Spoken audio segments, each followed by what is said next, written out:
was obviously conservative. How much was the weather? How much was it just your guys' ability to execute? Yeah, I think it was just we just didn't execute tonight. I think that was the main thing. They didn't do anything crazy out of the ordinary. They did what they shown on film. Didn't pressure crazy much. They kept things in between the D ends and let the linebackers rally, get off blocks, and things like that. And that was about it. They played off. They didn't let us take shots like we normally like to take shots and things like that. So I don't think it's much for the weather, but it's just, to be honest with you, I think they just beat us. How surprised are you that the offense did struggle way there? Yeah, I think, being that we're the offense that definitely likes to run the ball and being that we're getting like 2 yards on a run play, that's something that was, we're not accustomed to that. So it was different. We used to try to find different ways to attack them, and like I said, they did a good job of keeping everything between the D ends and couldn't really attack their edge because the way they played defense, defensive ends out wide and let the linebackers flow inside and try to restrain you from getting outside because that's where they're weak at. And we just couldn't get outside. And we tried to run up the middle. Linebackers did a good job getting off blocks. I didn't run very well. All those things played a part. JT, why does it seem like you guys aren't throwing the ball as well as you guys threw it last year when you were in there? I'm not sure. I think one of the things we try to. The reason why I think we passed so well last year is that we had a good run game, in which we still do. We established a good run game, and when you don't have a good run game, you can't pass like we like to pass, which play action. We really don't do a lot of drop back passes and things like that. So with that, even tonight, with the run not being effective like it normally is, then we couldn't do our drop back or our play action passes and suck the safeties down and throw it over the top and things like that. So all those things played a part into not being able to establish the run. You did set up that deep one to Braxton and just overshot him just a little bit. Was that because of the wind or because you had to throw it maybe a hair sooner than you wanted to? I think there was a little pressure on that. Yeah, I didn't want to let it go. Like the timing, I didn't want to let it go that early because I didn't really get to see his angle. JT Barrett, let's go with him. But the main thing that I wanted to do was try to get out there, give it a shot, or give him a chance, and just didn't connect to the angles.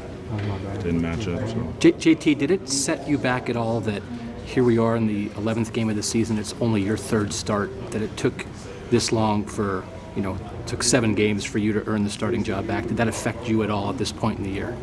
No, not at all, because when I wasn't starting, I don't think I was playing well enough in practice in order to start, so that wasn't one of those deals. Like, that's the thing about our, our football program. You have to be a great practice player in order to play in the game, so it's not like one of those deals where, I guess I was mad or sad or anything like that. Like, I just didn't practice well, and I started practicing better, and then that transferred into the game, and we saw that on game day, and that's how it became a starter. So it wasn't. I don't think that's. You may have covered this, but how good was their D-line, JT? Herb called it the best in the country before the game. Yeah, their D-line was pretty good. Very active, quick. Did a good job getting off blocks. Didn't allow you to double team. And the way, like I said, their defense plays, they attack the gaps really hard. So it's got to come off the double teams faster than you want to, so it's a lot of one-on-one blocking. And they, like I said, did a good job getting off blocks. D-end just contained everything inside. Yeah, it was a good D-line for sure. Was it a stalemate, or for the most part, did they win the line of scrimmage? Yeah, I would. It's one of those deals.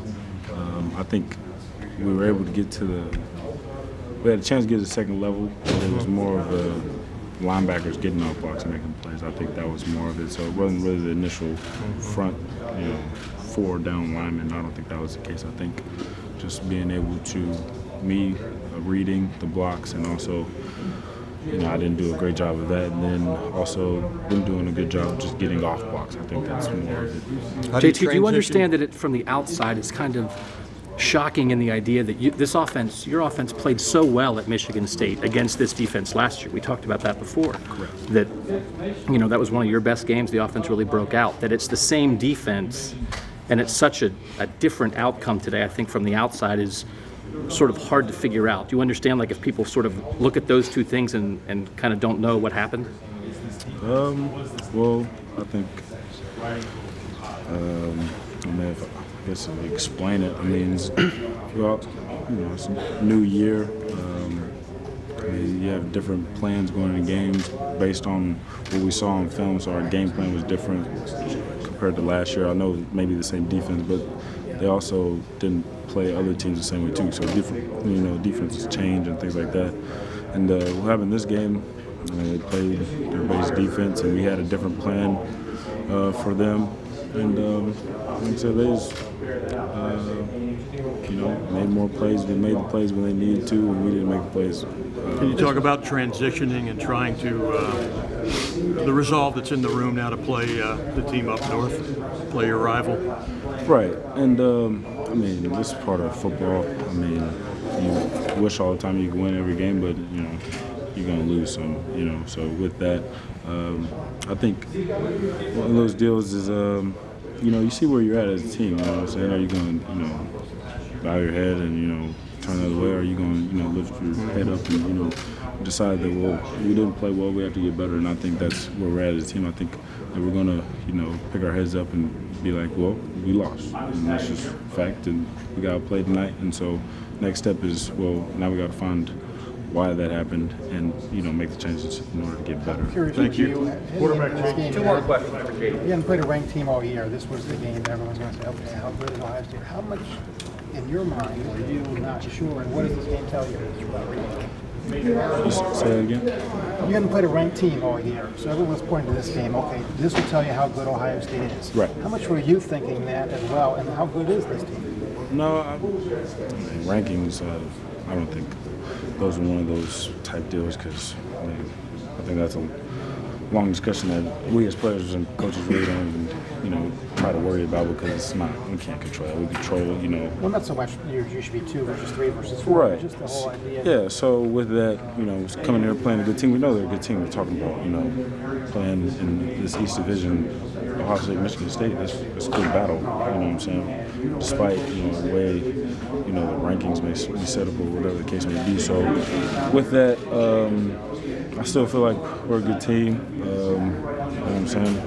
Just hit a speed bump, hit a speed bump, and that happens. I mean, we talk about, things in the past, and everybody, has that, you know what I'm saying? There's only a few teams every once in a while that go undefeated, you know what I'm saying? So it's not one of those deals where, I think there should be a uproar about, not finishing undefeated, something like that. But now it's one of those times where you look at each other and be like, so what are we going to do now? And I think that is, come together and just pick each other up and go about our business, you know what I'm saying, and keep on getting better. Like Virginia Tech last year.